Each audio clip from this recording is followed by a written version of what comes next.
Olá, sou Nilda Muniz, especialista em aleitamento materno e cuidado materno-infantil. E hoje nós vamos falar um pouco sobre refluxo gastroesofágico e a doença do refluxo. E aí temos dois tipos, né? O gastroesofágico, que é fisiológico, e a doença do refluxo. Então, o refluxo gastroesofágico ou fisiológico, o que é de fato? Uma passagem retrógrada do conteúdo gástrico para o esôfago, atingindo aí a faringe e a boca. No RN, de termo e pré-termo, um processo considerado benigno faz parte da fisiologia e maturação gástrica intestinal, por isso chamado de refluxo fisiológico. Quando associado a sintomatologias clínicas ou complicações, caracterizamos aí a chamada doença do refluxo gastroesofágico. Então, quais são as causas e por que ela ocorre? As causas nós vamos ter aí dentro da dismotilidade esofágica, um retardo no esvaziamento gástrico aí do bebê, o volume de ingesta proporcionalmente maior em questões de ml por quilograma dessa criança e recém-nascidos em UTIs neonatal por uso de sondas orogástricas ou nasogástricas que também comprometem aí a competência do esfíncter esofágico inferior, levando também à ocorrência do refluxo. Também temos características da própria dieta que é capaz de influenciar aí na velocidade do esvaziamento gástrico, favorecendo aí a presença do refluxo.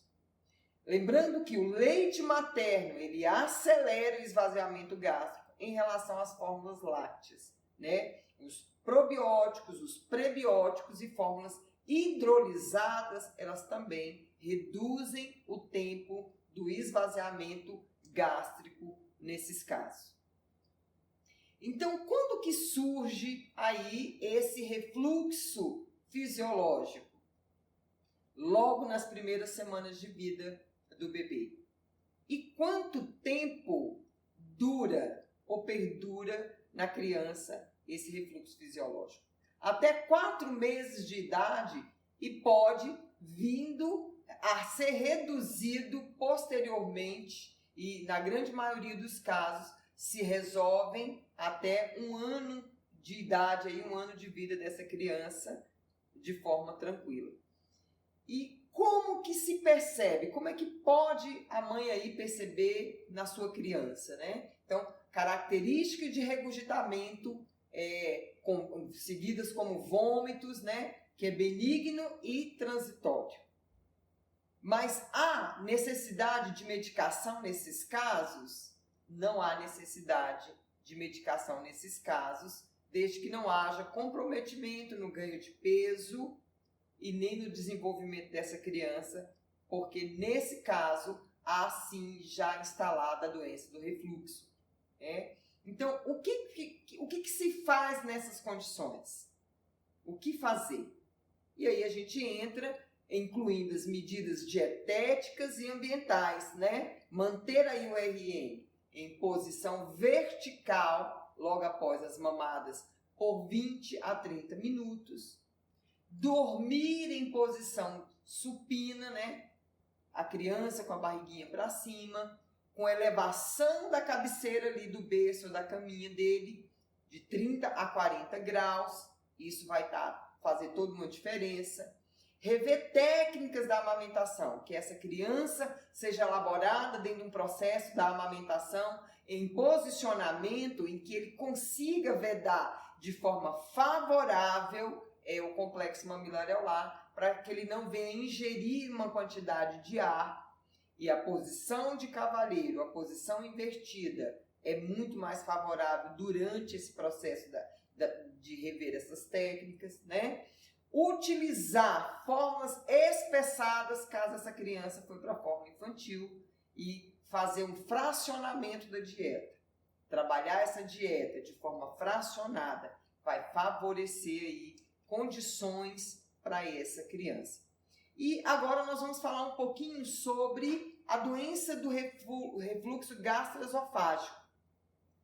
E aí nós precisamos de uma avaliação criteriosa, uma observação favorável para que não se deixe estender um período longo para esse diagnóstico, porque a gente tem aí o refluxo fisiológico, mas que a doença do refluxo ela pode se instalar também de forma precoce e as mães às vezes se confundem e essa criança passa a dar sinais de certas irritabilidades, a intolerância à própria dietinha no período da amamentação. Então, é recomendado que se dê atenção para essa criança nesse período que pode estar aí dando sinais precoces também da doença do refluxo gastroesofágico. Então, o que é a doença do refluxo?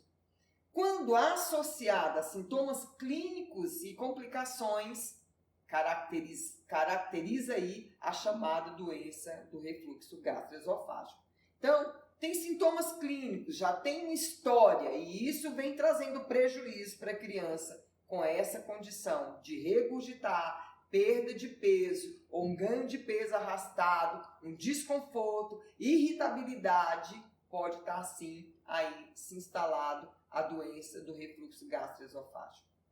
Então, nós vamos se basear na história clínica e na suspeita clínica desses sinais que vem mostrando aí essa criança dentro da sua história clínica, no exame físico, são suficientes para que se afirme, sim, o diagnóstico do refluxo, da doença do refluxo gastroesofágico.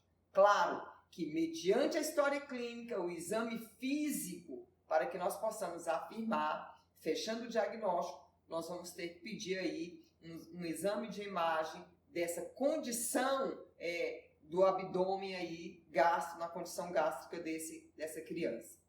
E quais são as manifestações clínicas associadas à doença do refluxo, que está como manifestação clínica? Vai aí desde uma apneia, né, esse desconforto respiratório, agravando aí também uma condição do quadro pulmonar, né, às vezes com pneumonias de repetição, uma irritabilidade, alterações do sono, intolerância, a má aceitação da dieta, comprometimento no desenvolvimento do bebê, um ganho ponderal de peso inadequado, postura anormal, e o bebê às vezes faz um arqueamento para trás e também a condição de náuseas.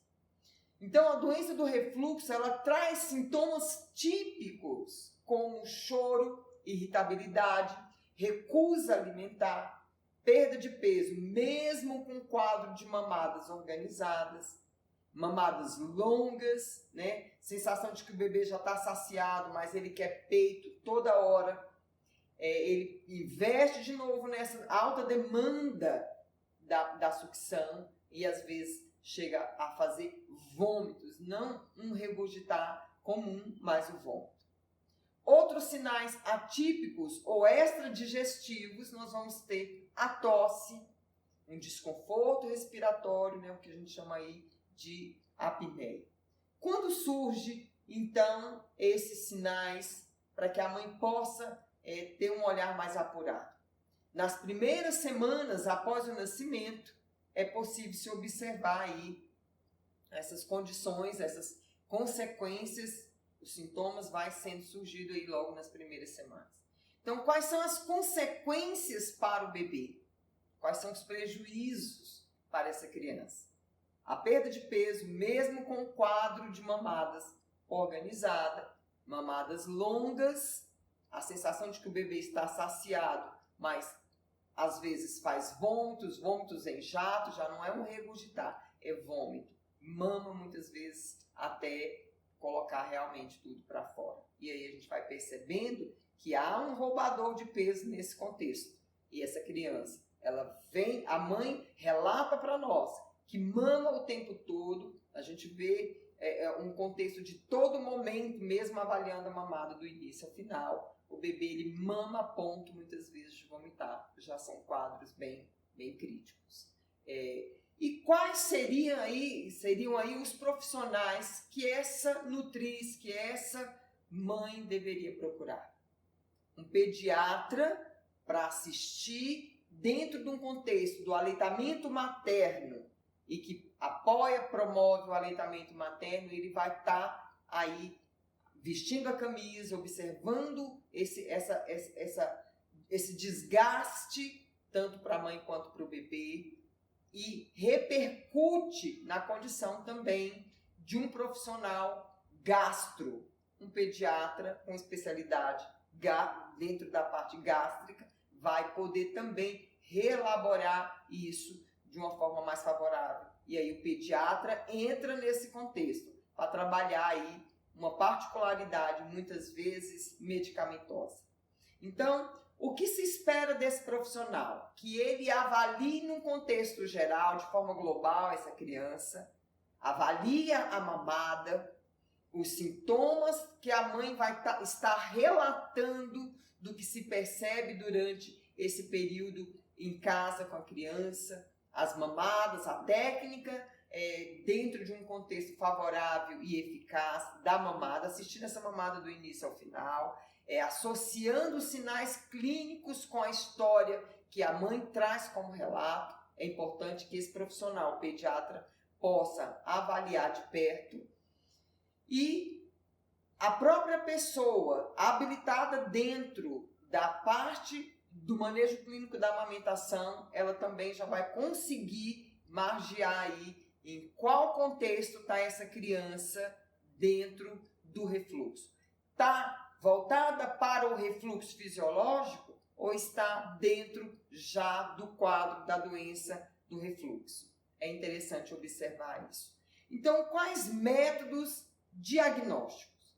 Então, um exame de imagem que consiga avaliar com precisão o tempo em que acontece esse refluxo, se faz necessário, né? Não existe aí um exame de padrão ouro determinado para avaliar aí essa precisão da doença do refluxo, mas já existem métodos diagnósticos que vai trazer e avaliar o tempo em que ocorre esse refluxo nesse período que essa criança está sendo submetida a esse exame. Então, que precisa ser margeado tanto o fisiológico quanto a própria doença do refluxo.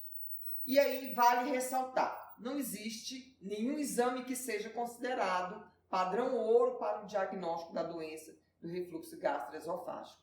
E aí nós precisamos de que tenhamos essa margem do momento em que acontece, na imagem, quando for realizar aí esse exame, em que momento e que tempo se passa aí esse trânsito para a criança, para que se feche aí um diagnóstico de imagem. Então é fundamental que se compreenda as capacidades e as limitações de cada um dos métodos de diagnóstico. É de fundamental importância.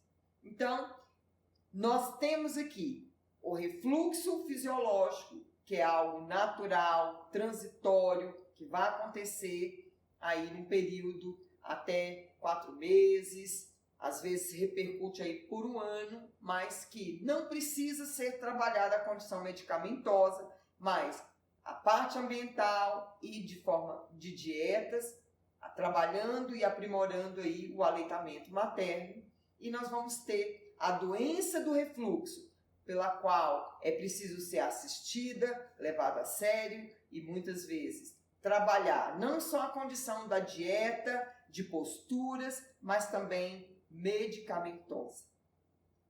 Se você gostou aí do nosso vídeo, né? Eu quero agradecer você que nos assiste, que nos acompanha aí nos nossos canais. O nosso muito obrigado.